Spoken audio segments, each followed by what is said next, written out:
Hello दोस्तों, आज की इस वीडियो में हम बात करने वाले हैं पीलिया के संपूर्ण इलाज के बारे में। पीलिया होना एक कॉमन प्रॉब्लम होती है जिसे मेडिकल टर्म में हाइपर बिलिरुबिमिया कहा जाता है। जॉन्डिस किसी भी एज ग्रुप में हो सकता है, लेकिन इसके होने की सर्वाधिक संभावना जो न्यूबॉर्न बेबी होते हैं उनमें होती है। इसके अलावा जो अडल्ट होते हैं जिनकी उम्र 20 से 40 वर्ष होती है उनमें भी जॉन्डिस यानी कि पीलिया देखा जा सकता है।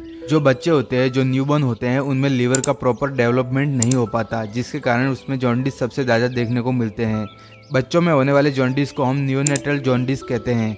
सो आज की इस वीडियो में हम जॉन्डिस के संपूर्ण इंट्रोडक्शन से लेकर उसके ट्रीटमेंट के बारे में डिटेल में डिस्कस करेंगे। जॉन्डिस की कंडीशन में जो बिलिरुबिन लेवल होता है वो बॉडी में बहुत ज़्यादा देखने को मिलता है। देखिए, जो बिलिरुबिन होता है उसका निर्माण जो आरबीसी सेल होती हैं यानी कि रेड ब्लड सेल्स होती हैं उनके ब्रेकडाउन की वजह से होता है, जो कि लीवर द्वारा यूरिन और स्टूल के द्वारा पास आउट किया जाता है। लेकिन लीवर जब प्रॉपर फंक्शन नहीं करता है और बिलिरुबिन को यूरिन और स्टूल के द्वारा बाहर नहीं निकलता है तो उस कंडीशन में जो बिलिरुबिन की मात्रा रहती है वो शरीर में बहुत ज्यादा बढ़ जाती है, तो उस कंडीशन को ही हम पीलिया कहते हैं। आज की इस वीडियो में हम जानेंगे कि जॉन्डिस किन किन कारणों की वजह से होता है।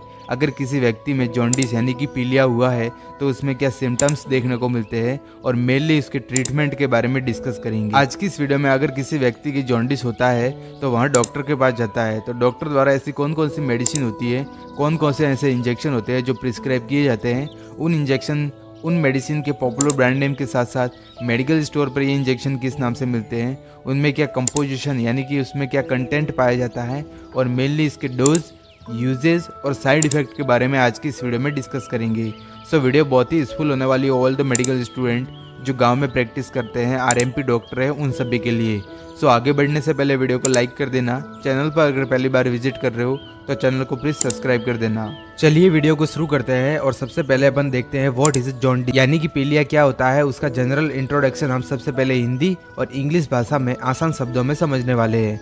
सो जॉन्डिस वह कंडीशन होती है जिसमें जो बिलिरुबिन होता है उसके मेटाबॉलिज्म में अल्टरेशन यानी कि परिवर्तन होने के कारण जो बिलिरुबिन का लेवल होता है वो शरीर में बढ़ जाता है, जिसके कारण जो स्किन होती है, नोज होता है, आईज, नेल्स, स्क्लेरा तथा जो म्यूकस मेम्ब्रेन होती है उनका पीलापन होना ही जॉन्डिस की कंडीशन कहलाती है। देखिए, जो जॉन्डिस की कंडीशन होती है उसमें जो बिलिरुबिन होता है उसके मेटाबॉलिज्म में अल्टरेशन यानी कि परिवर्तन होने के कारण शरीर में जो बिलिरुबिन होता है उसकी मात्रा बढ़ जाती है, जिसके कारण जो आपकी त्वचा होती है, स्किन होती है, आईज होती है, आप इमेज में देख सकते हो, उनका कलर पीला हो जाता है। तो उस कंडीशन को ही हम जॉन्डिस कहते हैं। यह कंडीशन जो लीवर होता है उसके डैमेज होने के कारण या फिर जो लीवर से संबंधित जो डिजीज कंडीशन होती है जैसे कि हेपेटाइटिस, लिवर सिरोसिस, उन कंडीशन में भी जॉन्डिस देखा जा सकता है।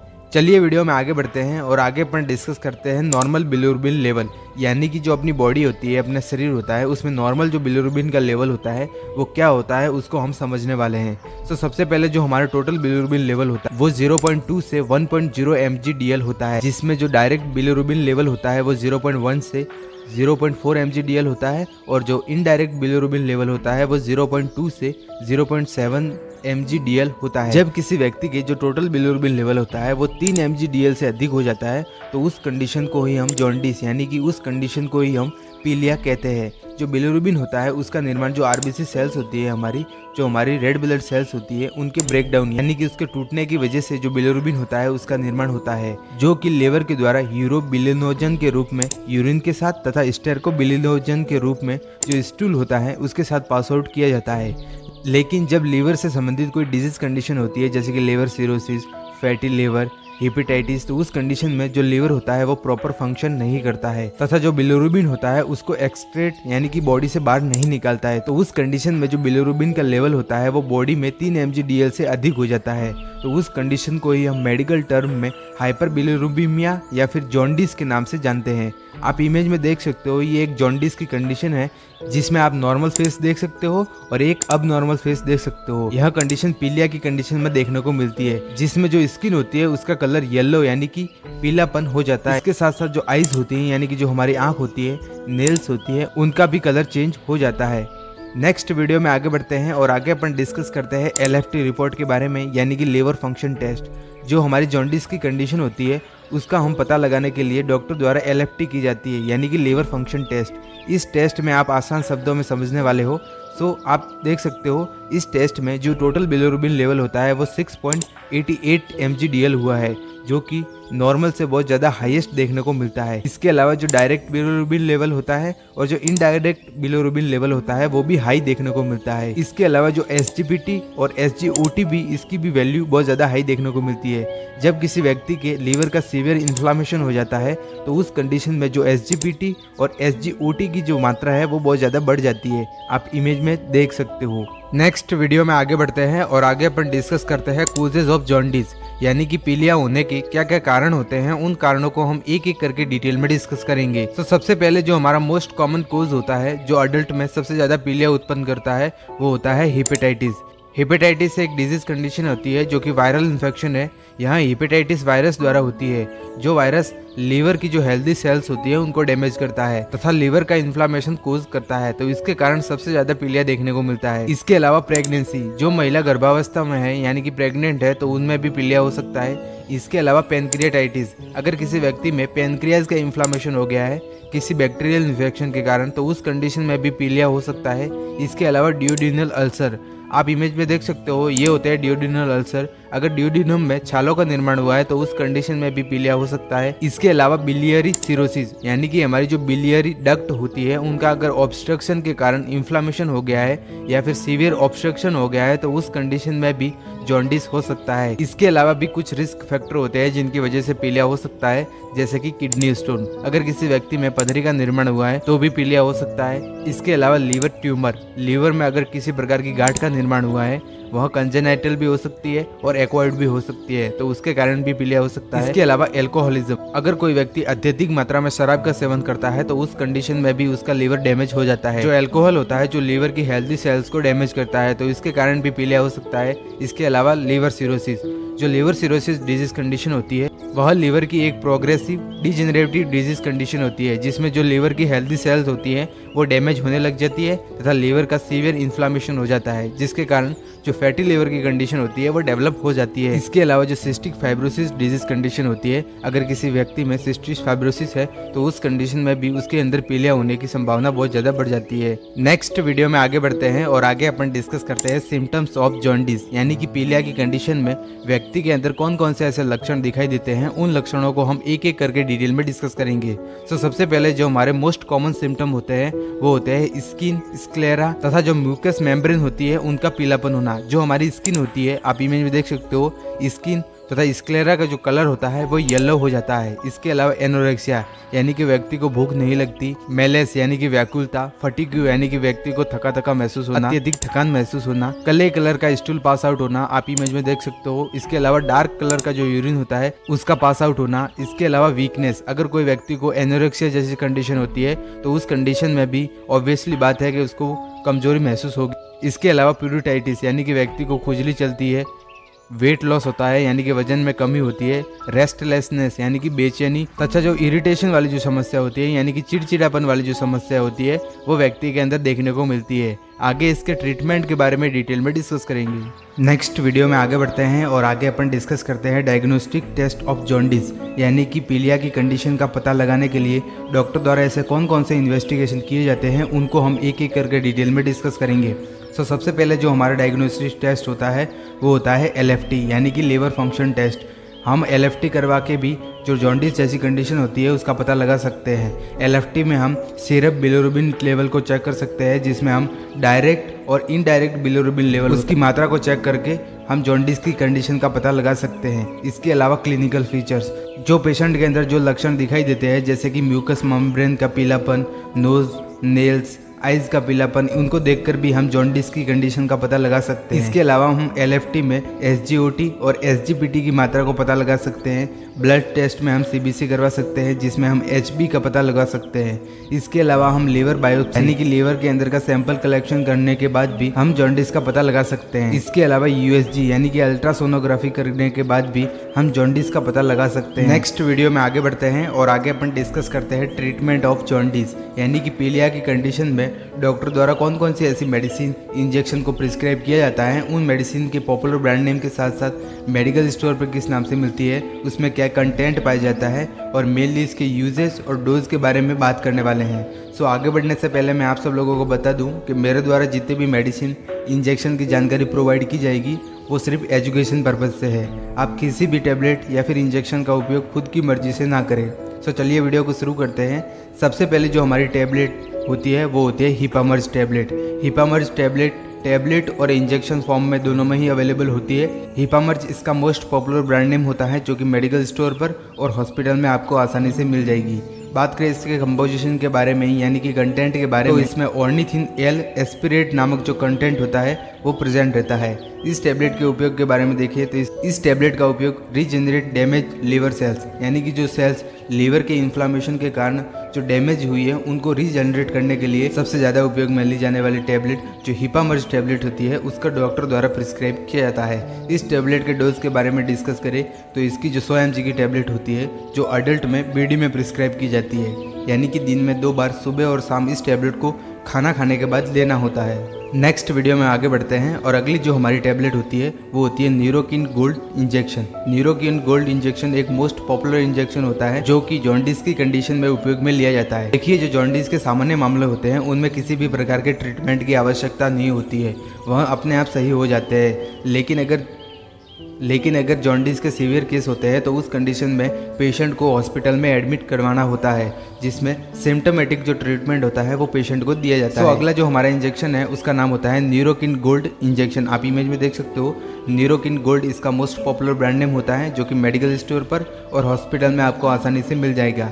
बात करें इसके कंटेंट के बारे में तो इसमें 3 ड्रग का कॉम्बिनेशन होता है जिसमें पायरिडॉक्सिन, मेकोबेलेनामाइड और निकोटिनामाइड जो ड्रग होती है वो प्रेजेंट रहती है। बात करें इस इंजेक्शन के उपयोग के बारे में तो इसका उपयोग जॉन्डिस की कंडीशन में जब पेशेंट को वीकनेस होती है, विटामिन डेफिशिएंसी होती है, उसमें कमजोरी दिखाई दे तो उस कंडीशन में डॉक्टर द्वारा जो न्यूरोकिन गोल्ड इंजेक्शन होता है इसको प्रिस्क्राइब किया जाता है। इस इंजेक्शन को अडल्ट में 2 ml का जो इंजेक्शन होता है उसको ओडी में यानी कि दिन में 1 बार लेने की सलाह दी जाती है। इस इंजेक्शन का उपयोग IV प्लस IM यानी कि इंट्रावेनस और इंट्रामस्कुलर दोनों ही रूट से किया जा सकता है।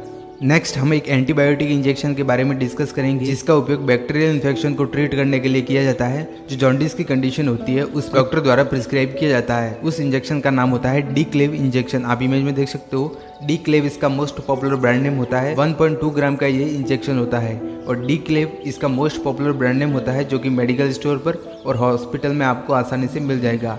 बात करें इसके कंटेंट के बारे में तो इसमें एमोक्सिसिलिन पोटेशियम क्लेवुलेनेट नामक जो ड्रग होती है वो प्रेजेंट रहती है। यह इंजेक्शन एक एंटीबायोटिक कैटेगरी का होता है जो कि बैक्टीरियल इन्फेक्शन को ट्रीट करने के लिए दिया जाता है।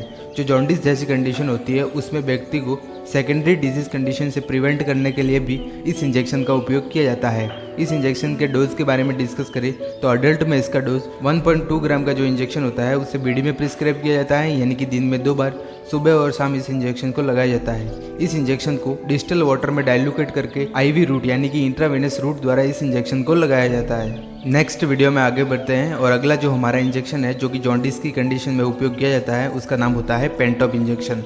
पेंटॉप इसका मोस्ट पॉपुलर ब्रांड नेम होता है जो कि मेडिकल स्टोर पर और हॉस्पिटल में आपको आसानी से मिल जाएगा। बात करें इसके कंटेंट के बारे में तो इसमें पेंटाप्राजोल नामक जो ड्रग होती है वो प्रेजेंट रहती है। यहाँ 40 mg का इंजेक्शन होता है। इंजेक्शन का उपयोग एब्डोमिनल पेन यानी कि जॉन्डिस की कंडीशन में जब व्यक्ति के अंदर पेट दर्द होता है यानी कि एब्डोमिनल पेन होता है, गैस और एसिडिटी जैसी समस्या देखने को मिलती है तो उस कंडीशन में इस इंजेक्शन का उपयोग किया जाता है। इस इंजेक्शन को भी डिस्टिल वाटर में डाइल्यूट करके IV रूट यानी कि इंट्रावेनस रूट द्वारा लगाया जाता है और अडल्ट में इसका डोज 40 mg यानी कि 40 ग्राम का जो इंजेक्शन होता है उसको बीडी में यानी कि दिन में 2 बार सुबह और शाम लेने की सलाह दी जाती है। नेक्स्ट वीडियो में आगे बढ़ते हैं और अगली जो हमारी टैबलेट है उसका नाम होता है डोलो 750 टैबलेट। आप इमेज में देख सकते हो डोलो 650 इसका मोस्ट पॉपुलर ब्रांड नेम होता है जो कि मेडिकल स्टोर पर और हॉस्पिटल में आपको आसानी से मिल जाएगी। डोलो 650 इसका मोस्ट पॉपुलर ब्रांड नेम होता है। बात करें इसके कंटेंट के बारे में तो इसमें पैरासीटामोल नामक जो ड्रग होती है वो प्रेजेंट रहती है। यह टैबलेट एक एंटीपायरेटिक होती है यानी कि इसका उपयोग रिड्यूस फीवर को कम करने के लिए किया जाता है। जो जॉन्डिस की कंडीशन होती है उसमें व्यक्ति के अंदर फीवर और चिल्स देखने को मिलती है यानी कि ठंड लगने की जैसी समस्या देखने को मिलती है तो उस कंडीशन में डॉक्टर द्वारा डोलो 50 mg की जो टैबलेट होती है उसे भी प्रिस्क्राइब किया जाता है। बात करें इसके डोज के बारे में तो अडल्ट में इसका डोज 650 mg की जो टैबलेट होती है उसको ओडी में देते हैं, यानी कि दिन में एक बार लेने की सलाह दी जाती है।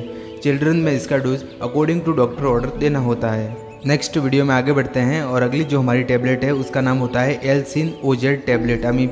आप इमेज में देख सकते हो लुपिन कंपनी द्वारा इस टैबलेट को बनाया जाता है। एल्सिन इसका मोस्ट पॉपुलर ब्रांड नेम होता है जो कि मेडिकल स्टोर पर और हॉस्पिटल में आपको आसानी से मिल जाएगी। बात करें इसके कंटेंट के बारे में तो इसमें 2 ड्रग का कॉम्बिनेशन होता है। एक होती है लिवोफ्लॉक्सासिन जो कि 250 mg में प्रेजेंट रहती है, एक होती है ओर्निडाजोल जो कि 500 mg में ये प्रेजेंट रहती है। बात करें इसका उपयोग के बारे में तो इसका उपयोग सेकेंडरी डिजीज कंडीशन को सेकेंडरी बैक्टीरियल इन्फेक्शन को प्रिवेंट करने के लिए इस टैबलेट का उपयोग डॉक्टर द्वारा किया जाता है। बात करें इस टैबलेट के डोज के बारे में तो अडल्ट में इसका डोज जो 500 mg की टैबलेट होती है उसे ओडी में देते हैं, यानी कि दिन में एक बार लेने की सलाह दी जाती है। नेक्स्ट वीडियो में आगे बढ़ते हैं और अगली जो हमारी टैबलेट है उसका नाम होता है ओकासेट टैबलेट। आप इमेज में देख सकते हो ओकासेट इसका मोस्ट पॉपुलर ब्रांड नेम होता है जो कि सिप्ला कंपनी द्वारा इस टैबलेट को बनाया जाता है। बात करें इसके कंटेंट के बारे में तो इसमें सिट्रीजिन हाइड्रोक्लोराइड नामक जो ड्रग होती है वो प्रेजेंट रहती है। इस टैबलेट का उपयोग मेनली एलर्जिक कंडीशन होने पर या फिर खुजली चलने पर किया जाता है। जो जॉन्डिस की कंडीशन होती है, हमने सिम्टम्स में देखा था कि जॉन्डिस की कंडीशन में पेशेंट के अंदर खुजली चलती है, तो उस कंडीशन में डॉक्टर द्वारा जो सिट्रीजिन टैबलेट होती है उसको प्रिस्क्राइब किया जाता है। यह टैबलेट एलर्जिक कंडीशन को दूर करती है तथा जो खुजली की समस्या होती है उससे राहत दिलाती है। बात करें इसके डोज के बारे में तो ये 10 mg की टैबलेट होती है। अडल्ट में 10 mg ओडी में देते हैं, यानी कि दिन में एक बार या फिर आवश्यकता अनुसार उसे बीडी में भी प्रिस्क्राइब किया जा सकता है। नेक्स्ट वीडियो में आगे बढ़ते हैं और आगे अपन सिम्टोमेटिक ट्रीटमेंट के बारे में डिस्कस करेंगे। जो जॉन्डिस की कंडीशन में जो सिम्टम्स अराइज होते हैं उन सिम्टम्स को रिड्यूस करने के लिए डॉक्टर द्वारा कुछ सिम्टोमेटिक ट्रीटमेंट भी दिया जाता है। तो सबसे पहले अगर पेशेंट में नोजिया एंड वॉमिटिंग यानी कि जी में चला रहा है और उल्टी जैसी समस्या देखने को मिल रही है तो उस कंडीशन में जो ऑन्डोनिस्टेरॉन नामक जो इंजेक्शन है उसका उपयोग किया जा सकता है। इसके अलावा जो एब्डोमिनल पेन होता है यानी कि पेट दर्द होता है तो उस कंडीशन में जो डाइसाइक्लोमाइन हाइड्रोक्लोराइड नामक जो टैबलेट होती है उसका उपयोग कर सकते हैं। सेकेंडरी डिजीज कंडीशन को प्रिवेंट करने के लिए डॉक्टर द्वारा एंटीबायोटिक थेरेपी दी जाती है तथा आवश्यकता अनुसार अगर पेशेंट में कंडीशन बहुत सीवियर है, जॉन्डिस सीवियर हो गया है तो उस कंडीशन में ब्लड ट्रांसफ्यूजन भी किया जा सकता है। इसके अलावा जो स्टेरॉइड इंजेक्शन है इसका भी उपयोग लिया जा सकता है और पेशेंट को सप्लीमेंट्री आयरन एंड जो फॉलिक एसिड की जो टैबलेट होती है उनको प्रिस्क्राइब किया जाता है। बात करें नियोनेटल जॉन्डिस के बारे में तो अगर नियोनेटल में जॉन्डिस हुआ है तो उस कंडीशन में डॉक्टर द्वारा जो फोटोथेरेपी होती है उसके द्वारा बच्चों का उपचार किया जाता है। सो गाइस, उम्मीद करता हूँ मैंने जॉन्डिस के उसकी इंट्रोडक्शन से लेकर उसके ट्रीटमेंट के बारे में जितनी भी मेडिसिन और इंजेक्शन के बारे में समझाया है वो समझ में आया होगा। वीडियो अगर पसंद आई हो तो वीडियो को लाइक कर देना। चैनल पर अगर पहली बार विजिट कर रहे हो तो चैनल को प्लीज़ सब्सक्राइब कर देना। हम मिलते हैं किसी न्यू और एजुकेशन वीडियो में, तब तक के लिए जय हिंद।